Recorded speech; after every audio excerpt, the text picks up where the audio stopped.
உலகத்திலே நம்பர் 1 பணக்காரர் Elon Musk தான். அவர் போட்ட ஒரு ட்வீட் வந்து இன்னைக்கு சர்வதேச லெவல்ல வைரல் ஆகிட்டு இருக்கு. பணத்தால சந்தோஷத்தை வாங்க முடியாதுன்னு சொன்னவரு அதை நன்கு உணர்ந்துதான் சொல்லியிருக்காருன்னு சொல்லியிருக்காப்புல.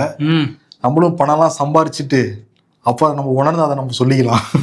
பணத்தால சந்தோஷம் தான் வாங்க முடியல, எல்லாரும் கொடுத்துடலாமே எடுத்து. எப்ஸ்டீன் ஃபைல்ஸ்ல பேர் வந்திருக்கு, அதனால என்னென்னமோ பேச ஆரம்பிச்சிருக்காருன்னு நினைக்கிறேன். மைக்ரோசாஃப்ட் நிறுவனர் இவர் பில்கேட்ஸ் அவர் சொல்லியிருக்காப்புல, அதுக்கு எனக்கு எந்த சம்மந்தமும் கிடையாது, என் பேர் வந்து ரொம்ப டேமேஜ் பண்றாங்க, அந்த கரேபியன் தீவுக்கெல்லாம் நான் போகவே கிடையாது, அந்த மாதிரி மெயில் எனக்கு வரவே இல்லை, எஃப்டி எனக்கு அனுப்பவே இல்லை, 2011 நான் லாஸ்டா வந்தவரை நான் பார்த்தேன், அந்த போட்டோ பேசுனதுக்கு இதுக்கெல்லாம் நான் வருத்தப்படுறேன் அப்படிலாம் சொல்றாரு. பட் அந்த போட்டோ என்னோட இல்லைங்கிறது அவர் சொல்லலை. ஆமா, அப்ப எல்லாம் பொய்ப்புகாரன்னு தான் சொல்றாரு. ஓகே, ஆனா வந்து எல்லாருமே அதான் சொல்றாங்க. ஏன்னா அமெரிக்க நீதித்துறையே இதுல பேர் வந்துருச்சுன்னா அவங்க குற்றவாளி கிடையாது, இந்த ஆவணங்கள்லாம் உண்மைன்னு நாங்க சொல்லலை, முழுமையா உண்மைன்னு சொல்லிட முடியாது அப்படின்னு சொல்லி இருக்கிறதுனால அதை வச்சுக்கிட்டு எல்லாருமே வந்து மறுத்துக்கிட்டு இருக்கிறாங்க. ஆனால் அந்த பாதிக்கப்பட்ட பெண்களோட நிலையை நம்ம யோசிச்சு பார்த்தோம்னா அவங்கலாம் சிறுமிகளாக இருந்தபோது பாதிக்கப்பட்டிருக்காங்க. இப்போ என்ன மனநிலையில் இருப்பாங்கன்னே தெரியல. இல்லை, அவங்க நிறைய பேட்டிலாம் கொடுத்துட்டு இருக்காங்க.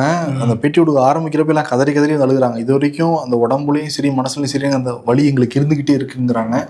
அந்த காட்சியெல்லாம் பார்க்கவே முடியல. பில்கேட்ஸோட மனைவி மெலிண்டா பில்கேட்ஸாக தான் வந்து சொல்கிறாங்க. பட் விவாதம் எல்லாமே அரசியலை ஒட்டி தான் நடக்குது. அந்த பெண்களுக்கு நீதி அப்படிங்கிறது கிடைக்குமாங்கிறது கேள்விக்குறியாக இருக்குது.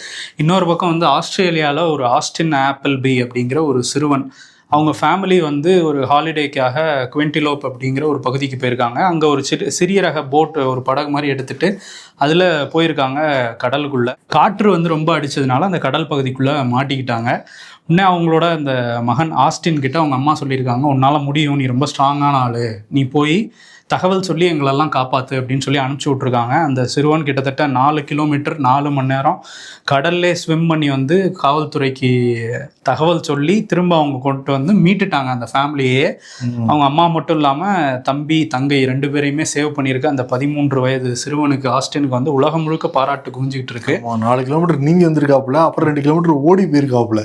ஆமாம், இப்போ சூப்பர் ஹீரோ நான் சூப்பர் ஹீரோ கிடையாது அப்படிங்கிற மாதிரிலாம் அவர் சொல்கிறாரு.